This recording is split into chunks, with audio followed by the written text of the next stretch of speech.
Hello students. तो शुरू करते हैं हमारी फ्लैशबैक सीरीज में आज हम लोग एक्सेस डिमांड और डेफिशिएंट डिमांड के बारे में पढ़ने वाले हैं। एक्सेस डिमांड क्या होती है? वर्ड में ही एक्सेस है, तो जब डिमांड ज्यादा होती है तो क्या होता है, और डेफिशिएंट यानी जब डिमांड कम होती है तो इकोनॉमी में क्या होता है, क्या क्या उनके रीजंस हैं कि किस तरीके से डिमांड बढ़ती है, क्यों बढ़ती है, क्यों डिमांड कम होती है। तो इन सारी चीजों के रीजंस क्या हैं, इसे ही हम एक्सेस और डेफिशिएंट डिमांड कहते हैं और आज के चैप्टर में हम वही पढ़ने वाले हैं। तो चलिए ज्यादा टाइम बर्बाद नहीं करते हैं और सीधे आज का वीडियो शुरू करते हैं। आ जाइए, शुरू करते हैं एक्सेस डिमांड और डेफिशिएंट डिमांड। पहले पढ़ेंगे हम लोग एक्सेस डिमांड। तो जब भी डिमांड इकोनॉमी में ज्यादा होती है उसी सिचुएशन को हम लोग एक्सेस डिमांड बोलते हैं। मीनिंग देखते हैं, it refers to a situation when AD is more than AS corresponding to full employment level in an economy. किसी भी इकोनॉमी में जब एडी ज्यादा होता है एग्रीगेट सप्लाई से, एएस से, उसे, और वो सिचुएशन फुल एम्प्लॉयमेंट की होती है, उसे ही हम बोलते हैं excess demand. It gives rise to an inflationary gap. और जब AD is more than AS होता है तब इन्फ्लेशनरी गैप आता है इकोनॉमी में, यानी कि इन्फ्लेशन हमें बहुत ज्यादा देखने को मिलता है इकोनॉमी में।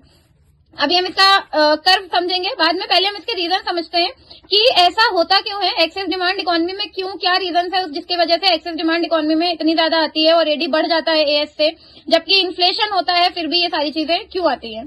तो देखिए इसके क्या क्या रीजन है। First is rise in propensity to consume. अगर लोगों के कंजम्पशन हैबिट में चेंजेस हैं, मतलब लोग कंजम्पशन ज्यादा करने लगे, अभी तक वो जो कंजम्पशन कर रहे थे उससे वो कंजम्पशन बढ़ा दें, तो अगर प्रोपेंसिटी टू कंज्यूम बढ़ेगा तो भी एक्सेस डिमांड आएगी।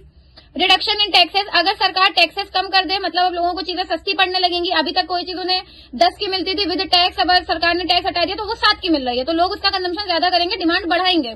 तो जब टैक्सेस कम होता है तो भी डिमांड बढ़ती है, इन्फ्लेशन आता है। इंक्रीज इन गवर्नमेंट एक्सपेंडिचर, अगर सरकार खर्चे ज्यादा करे, मतलब सरकार के खर्चों का हमसे क्या लेना देना है, तो अगर सरकार खर्चे करती है तो वो पब्लिक एक्सपेंडिचर होते हैं जो कि पब्लिक के लिए होते हैं, तो पब्लिक एक्सपेंडिचर जिस भी उससे होते हैं उससे डिमांड ही बढ़ती है, इन्फ्लेशन आता है। फॉल इन इम्पोर्ट्स, लोग बाहर से सामान खरीदना बंद कर दें, अब वो अपनी ही कंट्री का सामान परचेज करना चाहते हैं, तो अगर वो अपनी ही कंट्री का सामान परचेज करेंगे तो डिमांड बढ़ेगी।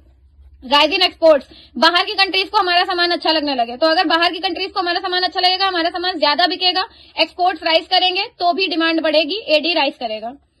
डेफिशिएंट फाइनेंसिंग, डेफिशिएंट फाइनेंसिंग होती है न्यू नोट प्रिंट करना, जब गवर्नमेंट आरबीआई को बोलती है न्यू नोट प्रिंट करने के लिए, तो जब न्यू नोट आरबीआई प्रिंट करती है तो वो करेंसी अल्टीमेटली डायरेक्टली और इनडायरेक्टली इकोनॉमी में ही आती है। जब पैसा लोगों के हाथ में आता है, मनी सप्लाई बढ़ती है, तो इकोनॉमी में इन्फ्लेशन आता है, यानी कि एग्रीगेट डिमांड बढ़ जाती है, जिसकी वजह से इन्फ्लेशनरी गैप होता है। अब हम लोग इसका कर्व समझते हैं कि इसका कर्व किस तरीके से बनता है। ये देखिए, ये एडीएस का कर्व है। तो वेयर एडी इक्वल्स एएस होता है, जिस पॉइंट पे एडी और एएस एक दूसरे को कट करेंगे उसी पॉइंट को हम इक्विलिब्रियम बोलते हैं। अब क्योंकि एडी मोर देन एएस है, तो जब ये हमारा ये एक एडी है, अब एडी मोर देन एएस यानी एक और एग्रीगेट डिमांड का कर्व बनेगा। ये हो गया एडी1। ये कहां पे इंटरसेक्ट कर रहा है, यहाँ पे, ये इक्विलिब्रियम 1 हो गया, दूसरा इक्विलिब्रियम, तो यहाँ पे इंटरसेक्ट कर रहा है। अब इन्फ्लेशनरी गैप कहां होगा, एडी रिक्वायर्ड इतना था बट एडी जा इतना रहा है, तो ये जो इतनी चीजें आ रही हैं, ये जो इतना गैप आ रहा है, इसी गैप को हम लोग क्या बोलते हैं, इन्फ्लेशनरी गैप।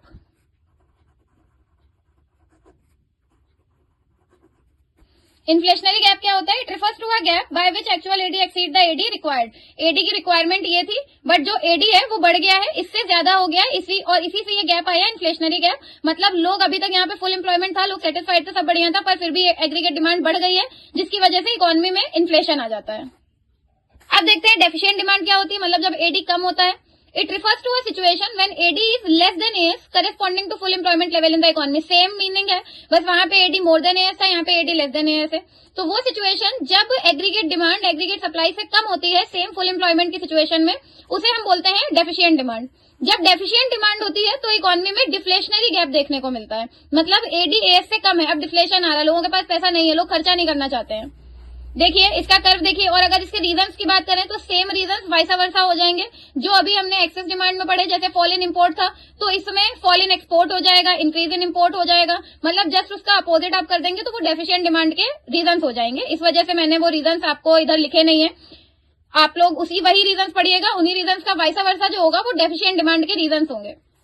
देखिए इसका कर्व समझिए, सेम पॉइंट जहां पे एग्रीगेट डिमांड और एग्रीगेट सप्लाई एक दूसरे को इंटरसेक्ट करेंगे, कट करेंगे, वो पॉइंट इक्विलिब्रियम। अब क्योंकि एडी लेस देन एएस है तो एक एडी हमारा ये रहा, एक एडी हमारा इसके नीचे बन जाएगा क्योंकि एडी लेस देन एएस है, ये हमारा बन गया एडी1। तो ये जो एडी लेस देन एएस है इसे ही हम कहेंगे अब ये हमें चाहिए, अब ये कहां पे इंटरसेक्ट कर रहा है, यहाँ पे, ये हो गया इक्विलिब्रियम 1।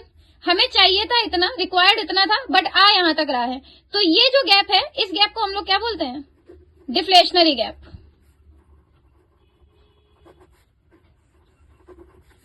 डिफ्लेशनरी गैप क्या होता है, it is a gap by which actual AD falls from AD required.